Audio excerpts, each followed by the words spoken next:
నమస్కారం, మీరు చూస్తుంది India's largest digital media network Suman TV. So ఈ రోజు మనం డిస్కస్ చేయబోయే అంశం పేరెంటింగ్. సో డైరెక్ట్గా మీపై ప్రశ్నలు సంధించడానికి మనతో పాటు కొంతమంది ప్రేక్షకులు వచ్చారు. నమస్తే అండి. వెల్కమ్ టు ఎవిస్ హాస్పిటల్ సమర్పించి open forum with Suman TV. మీరు చెప్పే మాటలకి అఫ్ కోర్స్ సుమన్ టీవీ ప్రేక్షకులందరూ ఎప్పుడో మంత్రముగ్ధులు అయ్యారు, మీకు ఫ్యాన్స్ అయ్యారు. గజం కేవలం 4,500 రూపాయలతో 165 గజాల భూమి కేవలం 8 లక్షలు మాత్రమే. సో రైట్ నౌ పొజిషన్ మళ్ళీ చూసుకుంటే recent suicide attempt, parenting topic పైన మళ్ళీ మనం ఒకసారి మాట్లాడే అవసరం ఎంతగానో ఉందమ్మా. Depression is one of the పాయింట్గా చెప్తున్నారు. నిన్న ఈవినింగ్ లెటర్ రిలీజ్ అయిందమ్మా, తను రాసింది. అందులో I love my parents, I love my friends, teachers, my all family members will definitely hurt నేను ఈ పని చేసినందుకు, and I miss you all అని చెప్పి పేరున రాసింది. సో దాన్ని బట్టి విశ్లేషకులు ఏమంటున్నారంటే she is very much attached to the family, but then what made her to do so. చెప్పుకోలేని భయాలు ప్రతి వాళ్ళకి ఉంటాయమ్మా. ఈ ఏజ్లో ఏముంటాయి? ఏ ఏజ్లో అయినా ఉండొచ్చు. ఏడాది 2 ఏళ్ల పిల్లలు కూడా చీకటి అంటే భయం ఉండొచ్చు, బాత్రూంలోకి వెళ్ళడానికి భయపడతారు. కజిన్స్లో ఎవరో ఒక పర్టికులర్ వాళ్ళు ఎక్కిరించడము, హేళన చేయటము, చిన్నగా ఏడిపించటము అలాంటివి జరిగినప్పుడు అవి ఒక రకమైన బాధాకరమైన ఇంప్రెషన్ ఉంటుంది. వాటి వల్ల వాళ్ళు దానికి గురవుతూనే ఉండొచ్చు. కొంతమంది ఏం చేస్తారంటే ఎదుగుదలలో పిల్లలు కొత్త కొత్త విషయాలు ఎక్స్ప్లోర్ చేస్తూ మర్చిపోతారు.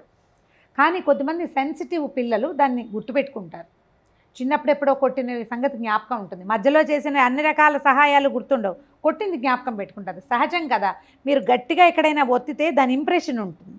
ఈ చిన్న పిల్లల్లో కూడా డిప్రెషన్స్ ఉండొచ్చు, ఉంటున్నాయి. ఈ ఏజ్లో డిప్రెషన్ ఉండకూడదు అని మనం అసలు చెప్పలేకపోతాం. ఎగ్జాక్ట్లీ. ఎందుకంటే ఇదివరకటి ప్రపంచం కాదు కదా. ఇప్పుడు ఏడాది నిండినప్పటి నుంచి వీళ్ళు సోషల్ మీడియాలోకి వెళ్ళిపోతుంటారు పిల్లలు. ప్రతిదాని మీద ప్రశ్న ఎదుర్కొంటారు, బాడీ షేమింగ్ ఉంటుంది, అలాంటివి ఉన్నాయి కదా. దాన్ని తీసుకోలేకపోతారు. మోరోవర్ ఏంటంటే మనం సెన్సిటివ్గా అయిపోయామనడానికి ఇది ఒక ప్రమాదకరమైన గుర్తు. కరెక్ట్, చాలా పెద్ద సంకేతం. మొత్తం ప్రపంచమంతా సెన్సిటివ్గానే ఉంది కోవిడ్ తర్వాత. ఆ సమస్య మనకు తెలిసిందే కదా. పిల్లలు కూడా అదే రకమైన సెన్సిటివిటీలోకి వెళ్ళిపోతున్నారు అనేది మనకి ప్రతిసారి ఒక ఎర్ర జెండా కనపడుతూ ఉంటుంది. ఇంచుమించు ప్రతి ఏడాది 2 ఏళ్లకి ఇలాంటి ప్రమాదకరమైనవి చూస్తాం మనం. చూస్తూనే ఉన్నాం. ఒక సెలబ్రిటీ, చాలా సంపాదన పరులు, మంచి అవకాశాలు ఉన్నాయి. పిల్లలు ఏదైనా ప్రాబ్లం ఉంది, దాన్ని అడ్రస్ చేయగలిగే అవకాశం ఉంది, వాళ్ళకి అవేర్నెస్ ఉంది. పిల్లకేం డిప్రెషన్ అని కొట్టిపారేస్తాం మామూలు మిడిల్ క్లాస్ వాళ్ళమైతే. దాన్ని అర్థం చేసుకోం కూడా మనం.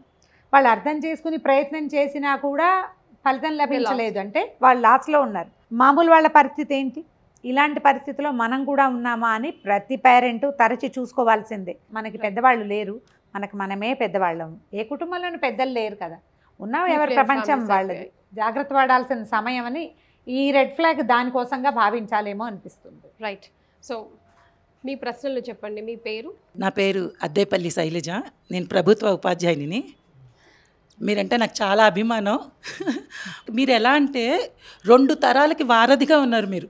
అటు పెద్దవాళ్ళు మీ మాటలు వింటున్నారు, చిన్నవాళ్ళు యూత్ కూడా. మీరు ఇప్పుడు కొత్తగా చిన్నపిల్లలు ఉన్న తల్లిదండ్రులు ప్రతిదానికి ఏ విషయమైనా మీరు ఇచ్చే సలహాలు అందరికీ ఉపయోగపడుతున్నాయి. షిజార్ డిక్షనరీ అంటే మీరు వినడానికి సిద్ధంగా ఉన్నారని అర్థమమ్మా. అది చాలా మంచిది కదా. నాకు 2 పిల్లలు మ్యామ్. బాబు ఎంఎస్సి అగ్రికల్చర్ అయిపోయింది, పాప బీడిఎస్ ఫైనల్ ఇయర్. నేను అంటే పిల్లల్ని పెంచి 20-22 సంవత్సరాల క్రితం. అప్పటి పెంపకానికి ఇప్పటికి చాలా తేడా ఉంది. అప్పుడు నేను వాళ్ళకి ఏమన్నా తినిపించాలన్నా అలా మేకలు, కోళ్ళు అలా చూపిస్తూ పెంచి పాటలు పాడుతూ వాళ్ళని ఏదో కథలు చెప్తూ. ఇప్పటి పిల్లలు మటుకు అసలు టెక్నాలజీకి బాగా అలవాటు పడిపోయారు. టెక్నాలజీ యాక్సెస్ పిల్లల పైన ఎలా ఉంది, అది ఆ ధోరణి మంచిగా దారి తీస్తుందా, చెడుకు దారి, దీని మీద మీరు ఏం చెప్పదలుచుకున్నారు? ఇది చాలా పెద్ద ప్రశ్న అండి. దీని ఆన్సర్ చాలా సింపుల్. తల్లులు అలవాటు పడ్డారు టెక్నాలజీకి. ప్రెగ్నెన్సీలో ఇలా పీరియడ్ మిస్ అయిన దగ్గర నుంచి ఎప్పుడు డాక్టర్ని చూడాలి అనే దాని మీద కూడా సోషల్ మీడియా మీదే డిపెండ్ అవుతున్నారు. నాకు ఇలా ఉంది అనేది వాళ్ళు అందులోనే చెప్తారు, అందులోనే వింటారు. నిరంతరము ఇది ఇలాగే ఉంటుంది, ఇలాగే తింటుంటారు, ఇది ఇక్కడ ఉంటుంది, ఇది తింటూ ఉంటారు. క్రమంగా వీళ్ళు కన్నాక, డెలివరీ అయ్యాక ఇది మానేస్తారా? నేను 100ల కొద్దీ పిల్లల్ని, తల్లుల్ని చూస్తానమ్మా.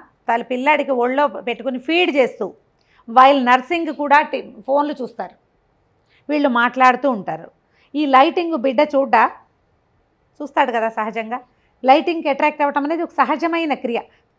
పుట్టని బేబీకి నోట్లో వేలు పెట్టగానే వాడికి చప్పరించడం వస్తుంది, సహజమైన క్రియ. అలాగే వెలుతురు వైపు తిరగటం అనేది జీవి యొక్క సహజమైన క్రియ. ఈ లైటింగ్ ఉంటుంది, అటు చూస్తారు. క్రమంగా దీనికి అలవాటు పడతారు. లైట్ ఉన్నప్పుడు వాడు కామ్గా ఉంటున్నాడని తల్లికి తెలిసిపోతుంది. వాడిని కామ్గా ఉంచి వాడికి పెట్టాల్సింది తోసేయాలి ఎలాగో ఒకలాగా. క్రమంగా మనం ఇది ఇవ్వటం మొదలెడతాం. ఒక 6-8 నెలల తర్వాత మనకి ఏం అర్థం అవుతుంది, వీడిది ఉంటే కానీ తింటలేదు అని తెలుసు. కండిషనల్గా అయిపోతుంది. కండిషనల్గా. అప్పుడు దీన్ని ఎట్లా కట్ చేస్తావు నువ్వు? ముందు నువ్వు కట్ అవ్వాలి కదా. నువ్వు మొదట కట్ చేయకుండా మీరు నేర్పేసిన తర్వాత దీన్ని ఎట్లా అంటే మనం ఎక్కడి నుంచి విడదీస్తాం దీన్ని? రక్తము ఎరుపు అవినాభావ సంబంధం ఉంది చూడండి. అలాగే ఈ టెక్నాలజీ మనము అనేది కూడా అలాంటి అవినాభావ సంబంధంగా ఇప్పుడు ఉంది. ఏ తల్లైనా ఫోన్ ఇవ్వకుండా అన్నం పెడుతుందంటే అది బంగారు తల్లి, భారతరత్న ఇవ్వాలి. ఒకవేళ మనం ఇవ్వలేదనుకోండి, మనం ఏ అత్తగారికో పిన్నికో ఒక గంట సేపు అప్ప చెప్తే, నా బోటి వాళ్ళకి అప్ప చెప్పినా సరే వాడు ఎంత చెప్పినా విండు, వాడికి లైట్ అలవాటు ఉంది. నేను కూడా ఏం చేస్తాను, నాకు బుద్ధి ఉన్నా సరే, నాకు తెలిసినా సరే ఆ టైంకి పని అవ్వాలి కదా. లేకపోతే వాళ్ళమ్మ పిల్లాడికి అన్నం పెట్టలేదు అంటుంది, చంటి పిల్లాడికి వాడికి పెట్టాలి కదా. ఫోన్ ఇచ్చేస్తాం, అన్నం పెట్టేస్తాం. ఇంట్లో ఉన్న పెద్దవాళ్ళందరూ ఇదే పని చేస్తారు. ఆటోమేటిక్గా టెక్నాలజీ మనతోటి విడదీయరాని సంబంధంతో ఉంది. ఇది మనం చేసేదేనండి. మీరు బేసిక్స్ నుంచి తెచ్చుకోవాలి ఆ చేంజ్. మొదట ప్రెగ్నెన్సీలో ఫోన్లు చూడడం మానేయాలి, సోషల్ మీడియాలోకి వెళ్ళడం మానేయాలి. అసలు ఫోన్ అనేది మన జీవితంలో లేదు అనేటట్టుగా వీళ్ళు ఉంటే అప్పుడు కొంత తగ్గిస్తాం. అప్పుడు కూడా మొత్తం తగ్గించలేకపోతాం. పోనీ అలాగని కట్ చేసామనుకోండి, అంటే right away to your question అనమాట. ఇంకా తీసేస్తే పిల్లవాడు 3వ ఏడు నుంచి వాడు ఫోన్లోనే ఆన్సర్ చేయాలి, ఫోన్లోనే క్వశ్చన్ పేపర్ వినాలి, ల్యాప్టాప్లోనే పరీక్ష రాయాలి. అప్పుడెట్లా? రక్తంలోంచి ఎరుపుని తీలేని చూడండి మనం కదా. అంతే. ఇంకా ఈ టెక్నాలజీ యాక్సెస్కి లాక్డౌన్ కూడా కారణమైందండి. అప్పుడు నేను ఒక టీచర్గా చెప్తున్నాను. అప్పుడు లాక్డౌన్ అప్పుడు పిల్లలు ఇంట్లో ఉండి విపరీత ధోరణులకి ఇచ్చేస్తున్నారంటే ఏమి తోచక అని ఆన్లైన్ క్లాసెస్ మొదలుపెట్టాం. ఆన్లైన్ క్లాసెస్ వల్ల ప్రతి పిల్లవాడికి ఒక ఫోన్ ఇవ్వాల్సి వచ్చింది. ఇప్పుడు నేను పేరెంట్ టీచర్స్ మీటింగ్ అప్పుడు అదే చెప్తూ ఉంటాను. అప్పుడు తప్పక ఇవ్వాల్సి వచ్చింది. ఇప్పుడు దాన్ని విడదీయలేకపోతున్నారు, తీయలేకపోతున్నారు. తప్పించుకోవాలి. తీసేసినా వాళ్ళ బిహేవియర్ తేడాగా ఉంటుంది. మూడ్ స్వింగ్స్ అసలు వాళ్ళవి తేడాగానే ఉంటుంది. లైట్ అలవాటైన పిల్లడు అంతే, ఇంకా దానికి ఏం చేయలేము. చాలా హైపర్ అయిపోయి ఉంటాడు, హైపర్ అయిపోతారు. ఒక పిల్లవాడి ఎదుగుదలలో పరిసరాల ప్రభావం ఎంతో ఉంటుంది, తల్లిదండ్రులది, ఉపాధ్యాయులది కూడా ఖచ్చితంగా ఉంటుంది మ్యామ్. ఇప్పుడు ఏం పరిసరాలు చూస్తున్నారండి?